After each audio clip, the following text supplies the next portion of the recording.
Sanibona, ngiyanibingelela nonke. Igama uDumi Costard. Angifuni sibe serious kakhulu bafethu, ngifuna sixoxeni, singabi serious kakhulu. Imidlalo le besoyilalela singabi serious, akuliwa.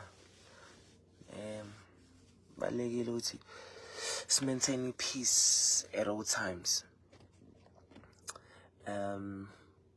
So we all know, I think we all know what's going on, or I will brief you guys just to put you it's in only English because yeah, but to put you okay, so firstly I think I want to address to say this. To send a word of an apology, and I feel for these people, my sponsors, as well as SABC, who's broadcasting Izolo.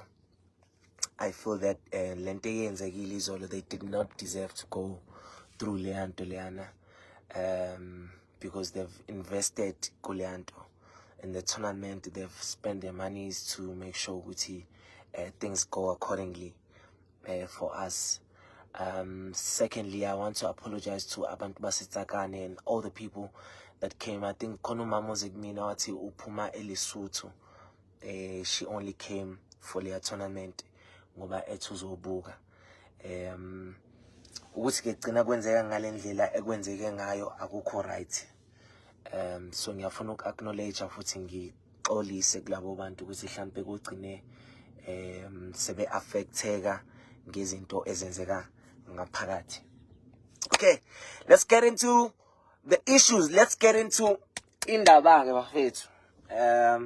So that sonke si understand ukuthi kwenzakaleni la. Okay, so mina bafethu anginawo uWhatsApp. I do not have WhatsApp. Anguthanda WhatsApp.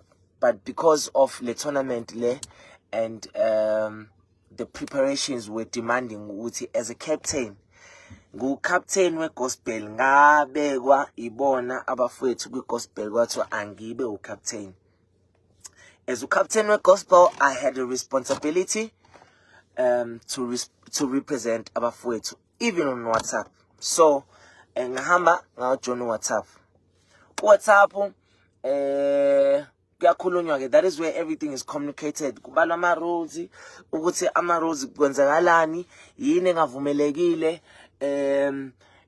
mangaka ama player avumelekile, mangaka ama player angavumelekile. So throughout the last 2 weeks we were communicating ku WhatsApp with regards to our interviews that we had on radio stations,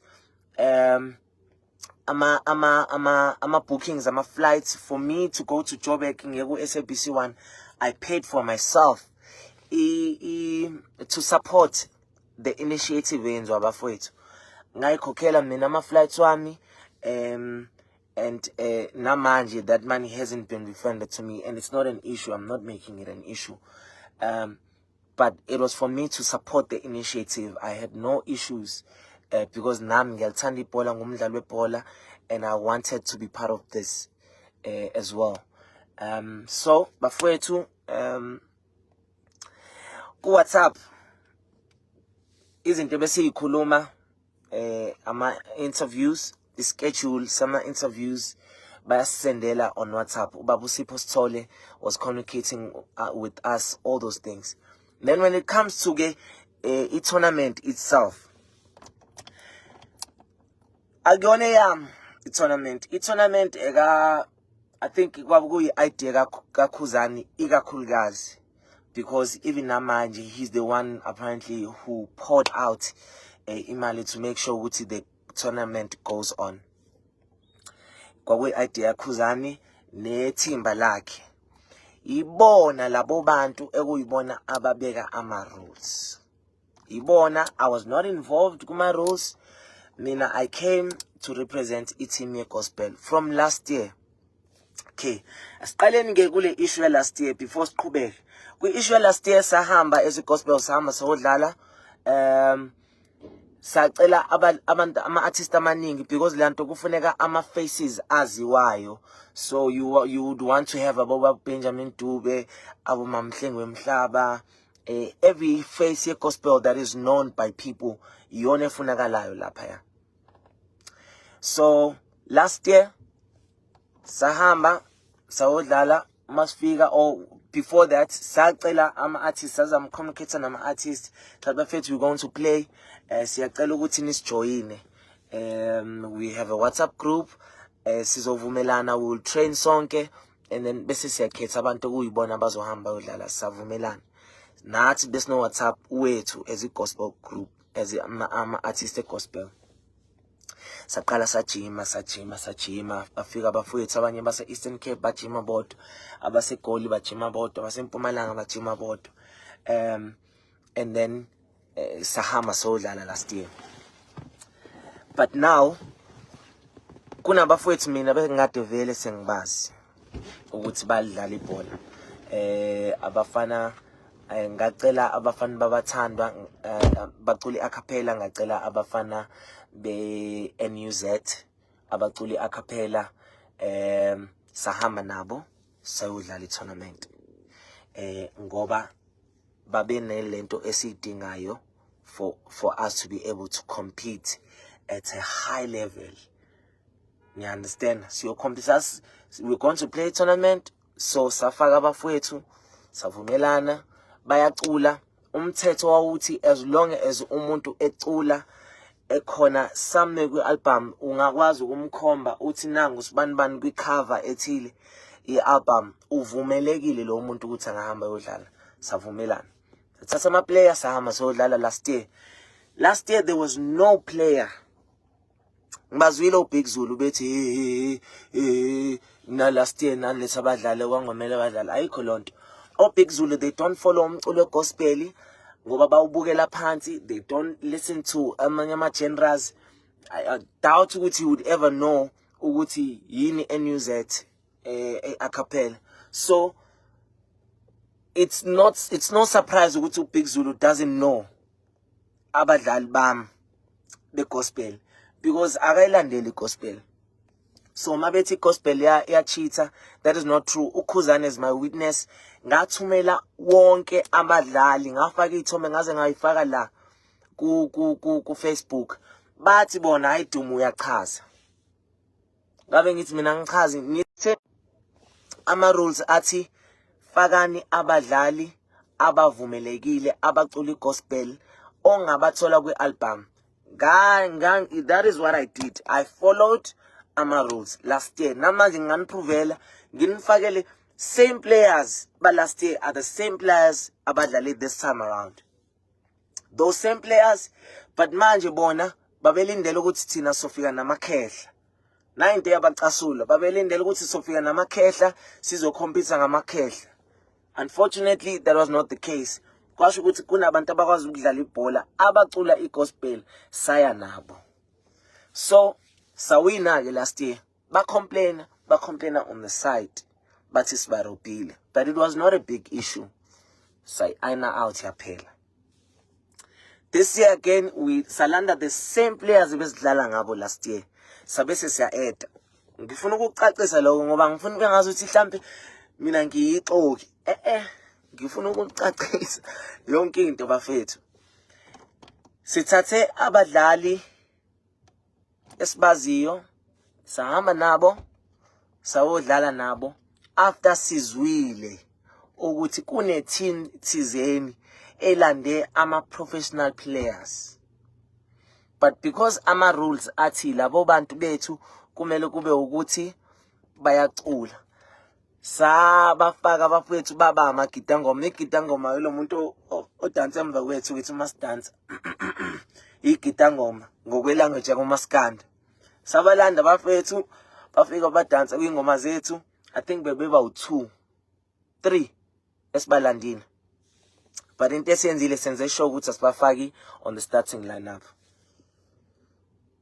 Bona bebefuna nduna bebethusile befuna sifake uma Mhlengiwe bebefuna sifake uma Rebecca ufuna sifake oSipho Makhabane angeke sitshelo ibona ukuthi kumele sifake ba as long as it's comply nama rules. Okay, so this year sahamba nabadlali and bese sizwile ukuthi igqom lipikile, bese sizwile ngoba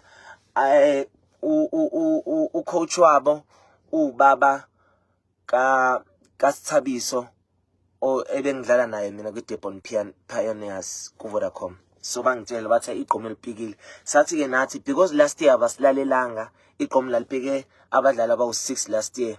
Sathi ke this year sizothatha nathi abadlali sizohamba nabo noma singabafakanga ku lineup sizohamba nabo sicuphe ngabo in case bafaka labadlali babo nathi siyabafaka.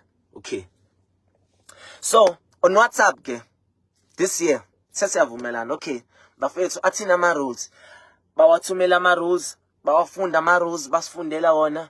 Sathi okay, so umthetho uthi kuvumeleke ukuthi kudlale i-player e-professional noma ex-professional player eyodwa one, the rest kumele kube ukuthi abantu abaculayo. Igqom alulandelanga lo mthetho. Igqom beku DJ Tira ku Gold Max lo wela majida la acula konje thini group yabo ngiyakhohlwa manje, but uGold Max bafeni yamazi uGold Max bekuyibona bobabili kuphela abantu abaculayo, bona kuphela abantu abaziwayo abaculayo. And okhuzane they kept on saying umthetho uthi kumele kudlale abantu abaziwayo kusho umthetho, but kwigqom bekudlala uTira no Gold Max kuphela. I-gospel we had uJumbo, we had uThina, we had uDumi Mkokstad, we had uLungelo, we had uPuleng March umuntu wesifazana bekumele adlale. And then i-left back bekunoNathi, uNathi ucula ne-NUZ voices, kuno Dlamini ngaka right ucula ne-NUZ uyacula. E-backline bekhona uRasta igida ngoma likaLungelo, kube sekubakhona uThami uyacula une-album une-single ekhona kuma iTunes. That was our lineup. We followed the rules. The only professional player, ex-professional player besinayo is the goalkeeper ebesivimbe ngayo epalini wayidlala ku Vodacom. Uyena umuntu obekade ex-professional player lapha. We followed ama rules. So Big Zulu mabethi gospel irobile bafuna nje ukuthi bafethu bekhona into kuzoba ngazo uthi nathi khona into wrong esiyenzile. Big Zulu ke akamlalela omunye umuntu. Mina bese ngimbonile bengingasamnaki nokumnaki. Big Zulu I think yabona into yokuba owner Inkabi Records basho nje ukuthi yonke into oyishoyo kumele kuhanjwe ngayo. Unfortunately ke lapha sonke we are captains and we represent our teams and kumele protect our teams wethu. Okay, singidlule. So bafowethu ama rules abekwa kwasho ukuthi rule number 1 2 3 3 1 4 4 4 awenzeki. One of the first rules uthi every team must have a female player. Female player. Number 2, that female player must not play anything less than 10 minutes. Umuntu wesifazane must not play anything less than 10 minutes. So, izolo uTira uthi yena bazamile ukufaka umuntu wesifazane thina sangamnqaba. Yes, uqinisile sinqabile ukuthi bamfake because bamfake sekusele 4 minutes kwi-game. That is why we refused. Sathi angeke nikwazi ukumfaka sekuyi-waste. We will file a complaint. Anyway, whether siyawina noma siyaluza, we will file a complaint because you are not following ama rules. Okay. Number 2, bekune team sheet. Anginandawo noma Big Zulu ngibukela, anginandawo. Number 2, igama lentombazane belingekho kwi-team sheet. I-rule ithi umuntu wesifazane kumele abhalwe phansi. Kube ukuthi in fact all ama players azodlala kumele abhalwe phansi. umalume didn't have umuntu wesifazane ku team sheet yabo. So we cannot ngiyabafowethu sidlala amanye amadoda nathi samadoda. We cannot sivume lonto. And then lastly, after ke kade seqalile ke sekubangwa lapha number 1, uBig Zulu bene issue noMaskandi. uBig Zulu ufake umuntu obengekho ku team sheet ku team yakhe. And uKhuzane wafile a complaint ukuthi nifake umuntu ongamela adlale. Bavumelana bobabili. uBig Zulu wahamba yokukhuluma noKhuzane, bavumelana bobabili ukuthi okungcono bazothatha ifine. Hayi ukuthi ba disqualify bakhishwe, okungcono bazothatha ifine. It was their agreement bodwa eceleni. iGqom ya decide ukuthi izofaka abadlali, ufika izolo, uThami, uSimi, uSimi I think uSimi, kube uNkonzo, kube istriker sabo okwakumele esasidlala for i-national team under 20 yala eSouth Africa. Lo muntu labo bantu bengamele badlale, bekumele edlala oyedwa wabo, but kudlala abantu abawu5. 5 people played. Ama players, professional players, abantu abadlala ibhola 5. Kube sekuba ulomjitho odlala eCenter, umnandi kakhulu ke lo mjitho udlala ibhola ke la out la. Bathe yena ngazi ukuthi uya producer or something. And then the other guys laba abanye akuna proof. Oh, no goalkeeper weGqom. Naye he's a professional player. I had a conversation naye, washo naye wavuma ukuthi uyi professional player. Ngamtshela futhi ngani ngiyakwazi uyi professional player wena. You shouldn't be playing. But bafethu because besifuna ukuthi kudlalwe kube mnandi. Ngicele mina i-meeting no DJ Vu. Angazi noma uDJ noma uyini lo mchitha. Ngicela i-meeting naye ngathi mfowethu ngoba niza nama player angithanda ukuthi kube ngazuthi mhlambe kuyaliwa, akuliwa la sizodlala.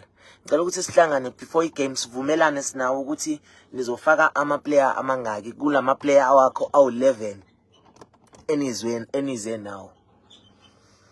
Sahlangana noVu, sathi siyakhuluma, uVu wathi yena ngeke azatshelwe yithina ukuthi akenzeni. Kwi-meeting ebesizozama ukuthi silungise lawo ma-issues. Mase bangena egroundini 6 or 7 players ebebedlala were not supposed to be playing. We didn't make that an issue. Saqhubeka sadlala. So games we scored first, bacover, mind you, players. and bese kuba uTira no Gold Max. Saqhubeka sadlala kunjalo because besingafuna ukukhoza idrama. Ngishilo bafethu ngathi noma ngathiwa uBig Zulu ungibukele la anginendaba. Noma ngathiwa ungibukele anginendaba. Okay. Okay, so lastly kwaba i-issue yentombazana. Mase siqeda igame, ocoach bami bayangibiza bathi wedume. iGqom limfakanga umuntu osifazane egroundini. So we need to file a complaint. Sihambisa. Okay. Savumelana no coach, mina ngahamba ngaye committee ye cup. Ngafika ngathi bafowethu iGqom ayilandelanga imithetho. Simple. Ngokomthetho ye competition iGqom is supposed to be disqualified. Yathi i-committee yaphuma i-ruling, they went and baba ne meeting no coach, kwaphuma i-ruling ethi iGqom is disqualified. Naye into engifuna ni understand bafowethu. I-committee le cup likhiphe i-ruling ethi iGqom has been disqualified. iGospel is supposed to play i-final ne hip hop. And the only reason we're playing against hip hop is because uBig Zulu no Khuzane babe ne agreement yabo bobabili ukuthi even though uBig Zulu breakile ama rules, uKhuzane no Maskandi they are okay with ukuthi uMaskandi hip hop iqhubeke ihambe yodla ifinal. Thina as iGospel uTira bathe nabo bacela ukuthi sibafine. Ngathi mina cho, asifune fine, asifune kufaka fine umuntu. Thina we want to go and play final. That is the issue ke manje. Ingakho ke manje sekuthiwa mina nginenkani, hey nginenkani. No. Hayi kaba mfethu asili namuntu. Angili namuntu. Mina ngilandela umthetho. Umthetho utheni? Uma kuwukuthi you don't follow rules, you will lose the game by 2-0. And then, which means ukuthi iGospel would go and play final. Simple. I stuck to the rules. So abantu ke manje into engayithandi la abantu abathi hayi nani last year naroba asirobanga last year. Uma futhi ukuthi nithi angikhiphe i-team eyadlala last year ngizoyikhipha ngiyiposte la niyibone yonke, ngifake izithombe zama-album bonke nibabone, nase groupini ku WhatsApp I did the same thing. Ngingakwenza namanje lokho. Manithi nje go ngiphakathi. So leya last year nje akuyona nje reason ukuthi oBig Zulu bangacasha ngayo umbhedo loyo. Umbhedo ayikho nje lonto. Last year sadlala i-team ekumele idlale, bona babefuna sifaka amakhehla, sifakanga ngamakhehla. Safaka izintwana ezikwazi ukudlala ibhola zabaxaka kuphela. So this year iqomo labona ukuthi ayingeke sifuna ukuphaya back laqasha abadlali lazo rob, which was not an issue. The issue is the fact that umuntu esifazane ebekumele adlala kadlalanga. Simple. Ayikho ke into esingayenza abafethu. Badlalanga umuntu esifazane ama-rules athi bekumele adlale and bekumele iGospel kube yona iya final. So ke I think the one thing engithanda ukuyisho nje again is to apologize to my sponsors and apologize to abantu baseTsakane who came, SABC1 as well, Andile Ncube. He was really stressed. I could see what he was stressed by the whole thing because it was supposed to have been on TV, and it takes a lot for SABC1 to go and cover Intefana Nalea. I think in that aspect, I would fully find it in my heart to apologize to everyone who was involved and everyone who was affected by that. But as per abafethu ekuyibona ababhala ama rules bangawafollow, ayi kodwa bafethu angeke ngivume lonto. Ngiyabonga kakhulu. Ngiyacela ukuthi ningisherele le video nakulabo abanye abangayibonanga bayibone, bazi ukuthi umthetho wethu, we wanted to follow our rules and we followed our rules to the T. So we cannot be blamed for anything eyenzekile izolo. Ayikabi. Asilu namuntu, sabazalwane futhi, and we maintain that with sabazalwane. And we are standing together as a team, team Gospel. We are standing together and saying ukuthi we were supposed to play final, and osbanban babona ukuthi ke bona kumele kwenzeke izinto ngendlela yabo, even though ukuthi they didn't follow my rules. uNkulunkulu anibusise bafethu, niphile, have an amazing day. Ngiyanithanda nonke. Izobonana maduze. Hayi siyamdinga endimeni kaMaskandi uDumi Mkokstad, siyayidinga leya nkani. Yabona Dumi, kukufanele manje ukuthi hayi awubuye ngapha kuMaskandi, awubuze ogqisha eVieni. Hayi inenkani nayo insizwa, nenkani weDumi Mkokstad. Uyayimela into yakho, yasifuna insizwa enjena ke. Hayi uDumi engafika engene khaxa kuMaskandi. Hayi inkani yakho Duma ngifanisa neSkhova nekaMthandeni, ufoka abanqele. Hayi yabona kuMaskandi mathiwa sinekholo louduma, bese ngapha siphethe uMthandeni. Hayi ushunwe inkani impela. Hayi sobe sihamba ngoshunwe inkani. Awu inkunzi weDuma. Wedumi awukodwa Duma ungenaphi? Awukodwa Duma mfoka Mkokstad inkunzi wethu. Hey misa yonke. Uyabona kodwa lo mfana wethu uDumi Manqele, awu iRed Nation leyihlalele la usuka akunkani. Into ethi idliwe ibikutshela ithi ngiyodlala ifinal else lama game awaqhubeka. Eyedwa umfana wathi cha ifinal ngiyoyidlala else akekho odlalayo la. Yabona? yabona impela hayi le nsizwa ukuthi umfanintuma hayi umfanintuma hayi ngakutshela nazi insizwa eshoda ngazo kumaskandi manje insizwa ekhuphwa ngalo shuni kumaskandi yodwa umthandeni angazi umfanintuma singamtshontsha kanjani ezo-eda ngapha at least imawo angikuphazamisanga angikuphazamisanga so yonke into imile nje imawo abantu abawu-11 or soccer players should be playing. Right, guys, I want to know, okay, Zulu, Tira, come through. Guys, I only want the 4 people involved here. We're live on air, guys. I can't do this and you can't be seen. So that decision must be taken here on the air. Big Zulu, we're live on air, so unfortunately I can't involve everybody else. The gentlemen here need to tell us, we want to show the game. We said we want to support this thing that you're doing. As the SABC and SABC Sport, we put resources and money behind this to show a game in the off-season. Are you guys then telling me, Ogoti, we have to play a movie like Chan-Li? Ngoba nina ni decide ukuthi anizodlala umdlalo akho reasoning enzofika kuyona. Now we have taken a decision ukuthi ama team wonke adlala ashaya ama penalty, so that is over balance. Only 3 people from the team. And then what then happens there? 3 teams take penalties. What? So ebedlale nenye ithathe so because umaska with hip hop. They are going penalties with people hip hop. They say so. Is this something you guys are all agreeing on? We're just trying, guys. Tumi, udliwe, cela usiphumela.